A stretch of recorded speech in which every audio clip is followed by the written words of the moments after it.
third person has died in a Bennington nursing home and rehab center in the thick of a COVID-19 outbreak. We've been looking into this since we first heard how many people were infected in one facility. Well, Stella Porter talked to that agency that oversees Vermont's nursing homes. And Stella, what did you find? Rachel, so far, there are 71 cases in the Crescent Manor Nursing Home and Rehab Center. We're told that includes 45 residents and 26 staff members.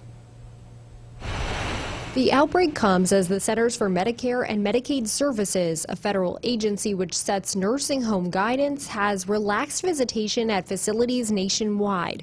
We got a copy of the guidance revised just weeks ago, saying visitation is now allowed for all residents at all times. We reached out to Crescent Manor multiple times to try to find out whether there are any new limits because of this outbreak. We did not hear back. There are far fewer situations in which visitation can be restricted. Wednesday, we learned a third person died. It's not clear yet whether it was a staff member or a resident. The loss of life associated with this outbreak, that's tragic and it's painful. Crescent Manor is one of 17 facilities in Vermont reporting an outbreak, and it has more than 3 times the number of cases in the next biggest outbreak.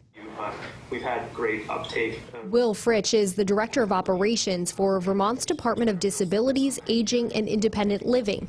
He says the facility is doing all it can to limit the outbreak.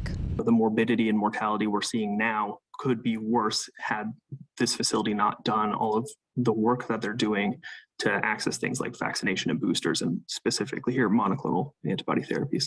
97% of people 75 and older are fully vaccinated in Vermont, according to data from the state's Department of Health. We've had great uptake of vaccination here in Vermont, and that includes in our long-term care populations, both for the initial series of vaccination and for boosters. It raises the question, how's this outbreak possible? The root cause of this outbreak and the outbreaks we're seeing around the state is related to what's happening in their communities. There are still many questions about how the numbers in this facility got so high, Rachel. We're going to keep on the story and we'll bring you any updates as they come in. All right.